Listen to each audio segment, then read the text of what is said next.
Video போட்டாலும் துருவனம் நார்த்தா செய்யும். அந்த மாதிரி ஒரு சூழ்நிலையில பலாயிரம் லிட்டர் தண்ணியை கொண்டு வந்து இங்கே இணைக்கிறாங்க. இங்கே இருக்கிற பைப்பெல்லாம் பார்த்தீங்கன்னா 2 அடி பைப்பு. இந்த 2 அடி பைப்பு கிட்டத்தட்ட ஒரு 20-30 கிலோமீட்டர் தண்ணி கொண்டு வராங்க.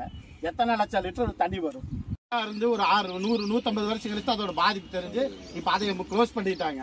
இப்போ என்னன்னா நகர்கொலையே வருது. இப்போ நகர்கொலையே வந்து இது பாதிப்பு வந்துச்சுன்னா இங்கே இருக்கிற மக்கள் வந்து எப்படி பாதிப்பாங்க? எல்லாம் குழந்தை குட்டிகள்லாம் நாளைக்கு கை கால் வராமல் பல வியாதியிலேயே வாழ முடியும். நிறுத்தி இது உடனடியாக நிறுத்தணும். இந்த மக்களை அளவாக கூடியிருக்கிறாங்க, என்ன பண்ணுவாங்க நினைச்சுன்னு இது தொடர் போராட்டமா வரும். அனைத்து கட்சிகளையும் கூடி மிக விரைவில் உண்ணாவிரத போராட்டமா உள்ளிருப்பு போராட்டம் தொடர் போராட்டமாகவே நடக்கும். எங்களது வேலை எங்களுக்கு எத்தனை பாதிப்பு வந்தாலும் வருங்கால சந்தேகம் வந்து நீங்க வந்து மக்களை முன்னெடுத்து இதை நிறுத்தி மக்களுக்கு ஒரு வாழ்வாதாரத்தை சுகாதாரமா கொடுங்க. இன்னைக்கு சுடுகாடை சுற்றி பாருங்க. இங்க பார்த்தீங்கன்னா இன்னைக்கு ஒரு 10 நிமிஷம் நிற்க முடியல, அவ்வளோ வாசம். நம்மளுக்கு அப்படியே மயக்கம் வர மாதிரி இருக்குது. நாளைக்கு இதே வந்துச்சு இந்த ரோட்ல போறதுனால மயக்கம் மட்டும் விழுவா. அந்த நிலையை மாற்றுவதற்கு அனைவரும் கூடியிருக்கிறோம் என கூறி கண்டன கோஷம் யாரை வந்து முன்னெடுக்குமாறு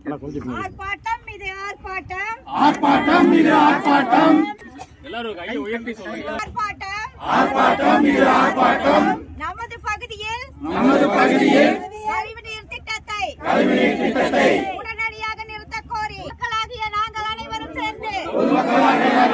சேர்ந்து ஆர்ப்பாட்டம் இது ஆர்ப்பாட்டம் உடனடியாக நிறுத்த வேண்டும்.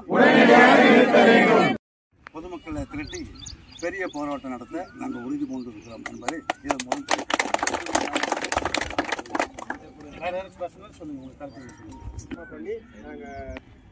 இதோட பாதிப்பு பார்த்தீங்கன்னா சுமார் 6 கிலோமீட்டருக்கு வருங்கிறதுக்கு வந்து ஒரு தகவல் வந்திருக்குதுங்க. இந்த ட்ரைனேஜ் பார்த்தீங்கன்னா கிட்டத்தட்ட அங்கெல்லாம் பார்த்தீங்கன்னா பல லட்சக்கணக்கான குடியிருப்பு இருக்கு. அந்த குடியிருப்பு நீரெல்லாம் வந்தாச்சுன்னா சுற்று வட்டார 6 கிலோமீட்டர் பாதிக்கும். எஸ்பிஎஸ் ஸ்கூல்ல படிக்கிற தகுதி இழப்பாங்க. நாங்கள் இதை முடிச்சுட்டு இந்த கூட்டம் அப்படியே போய் HMA பார்க்க போறோங்க. சவுடேஸ்வரி ஸ்கூல் எல்லா ஸ்கூல்லையும் சொல்லி இது மக்கள் அவேர்னஸாக கொண்டு வர போகிறோம். ஏன்னா இது ஒரு பாதிப்பு குழந்தைகள்லாம் வந்து நம்ம படித்து வாழ்க்கையில் முன்னேறணும்னு நம்ம கஷ்டப்பட்டு லட்சக்கணக்கு ஃபீஸ் கட்டுறோம். படிக்கிற குழந்தைங்க படிச்சு முடிக்கிறக்குள்ள சீக்கிரம் செத்து போயிடுவாங்களாட்ட இருக்கு. அந்த நிலையை உருவாக்க வேண்டாம். இதை வந்து இது 2 நாள் இந்த பணியை நிறுத்திடணும். எத்தனை கோடி போட்டாலும் மக்களுக்கு தேவையில்லாத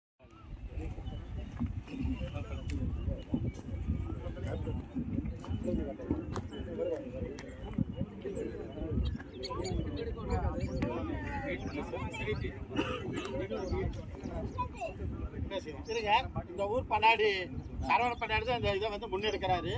இதை வந்து இதுல மக்கள் சார்ந்த பணிக்காக மட்டும் வந்துடும். சரவண பண்ணாடி ஒரு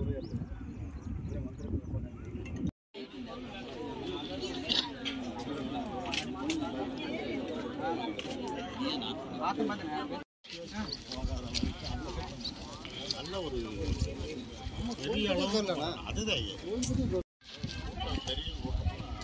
ஒரு இடத்துல போராட்டம் எல்லா இடத்தையும்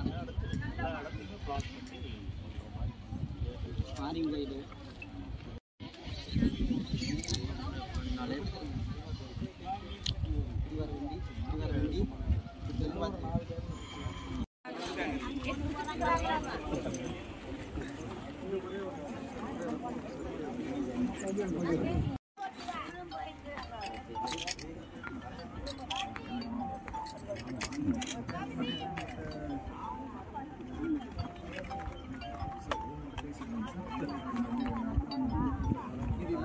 அப்படிங்க பாக்கி மிச்சவங்களாம் கிளம்புங்க.